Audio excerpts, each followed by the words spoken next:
All right, in this training session on the 300 VanAir air compressors that we use in most of our machines now, I want to go over a couple of quick facts. This machine comes from the factory with break-in oil. So you need to change the oil, service this air compressor within the first 50 hours to get the break-in oil out. After that, the break-in oil starts deteriorating pretty quickly and they'll start causing you issues. It's a real simple deal. You just pop this cover off.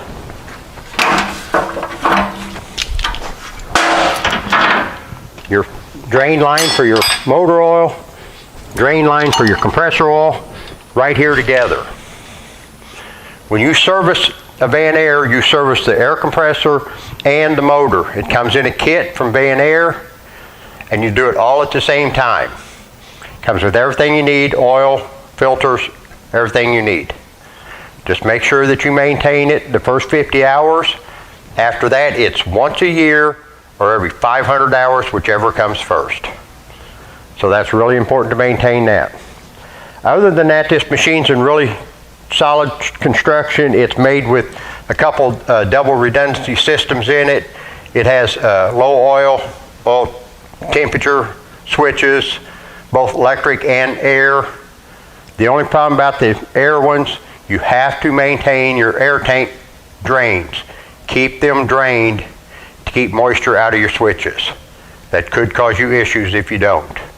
Other than that, the only real issues this machine has is there's a couple electrical issues I want to go over with you, and then I will go over a common problem with the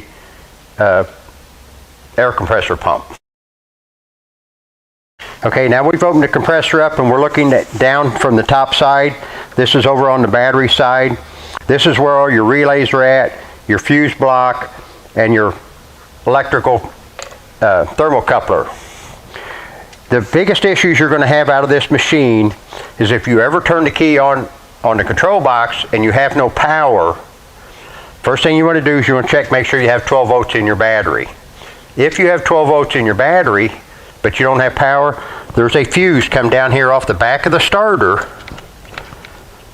400 or 40 amp, that kills the power to the control box. It's a common problem. It goes out on a fairly regular basis. This is the old model. The new model has a 7 fuse block on it, and in that fuse block there's 2 separate fuses for that same purpose. But with it being 2, you could have one go bad, kills the fuel pump, it won't start. The other one could go bad and kill the fan and it won't start. So you have 2 fuses versus 1 from the old model to the new model.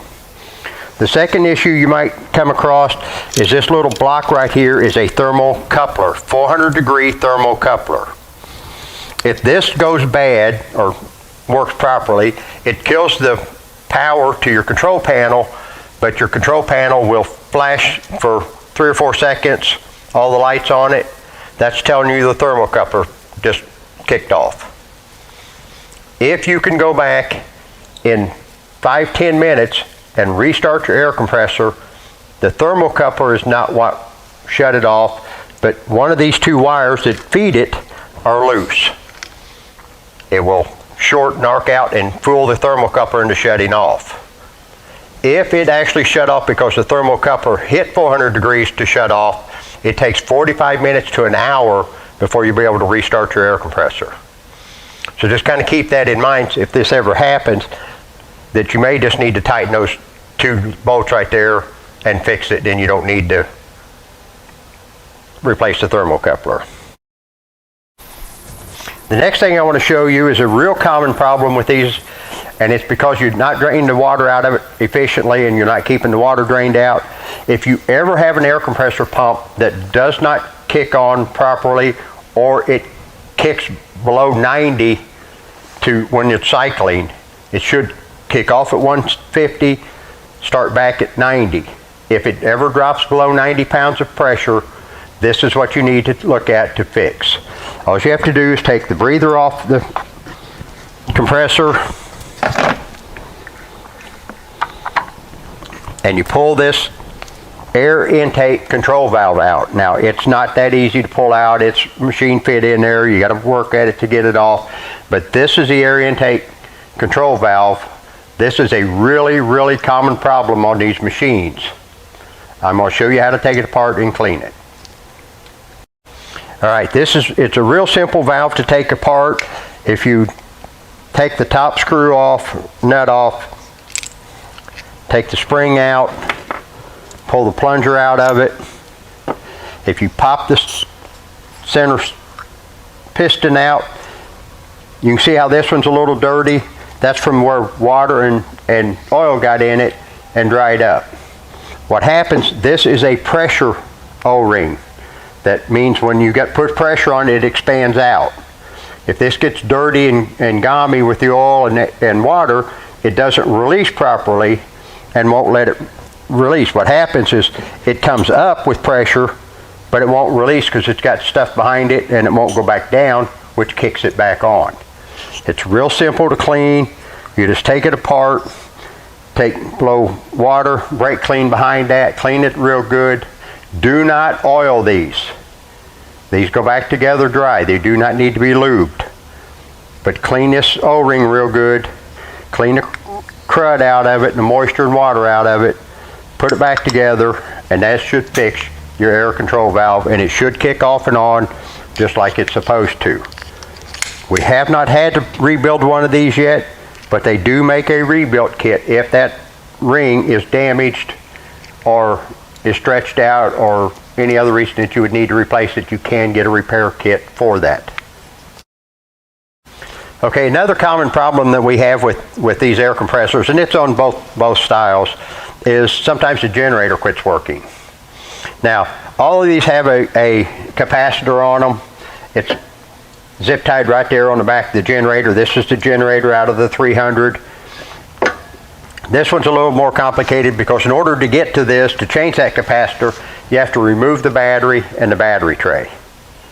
Once you remove the battery and the battery tray, you can get to it and you can change the capacitor, and it's real simple. You just unplug it, plug a new one back in.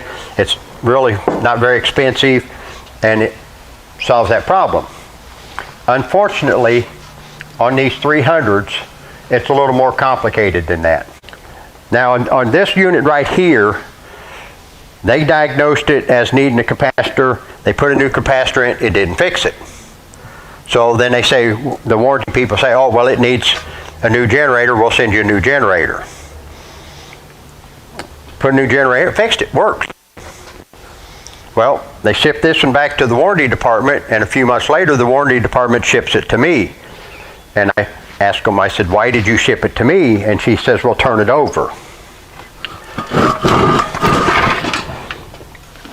And the tech severely damaged it trying to take it out.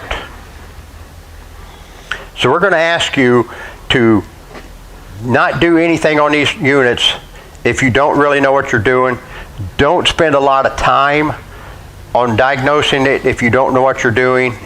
If you can't fix it in a few hours, you need to contact somebody, either myself or the VanAir people, to help you. Now, it is very difficult to call either one of us. There's 5 people on the call center up there, and there's only one of me here. It's much easier and faster to get hold of us if you email or text us. My number will be available in this video so that you can do that. But if you don't know what you're doing, this little incident right here was $2,400 because he didn't know for sure what he was doing. So that's the reason we ask you not to do anything you're not sure of. But that was not the problem. After it was all said and done, the generator wasn't bad in this unit. This bolt was.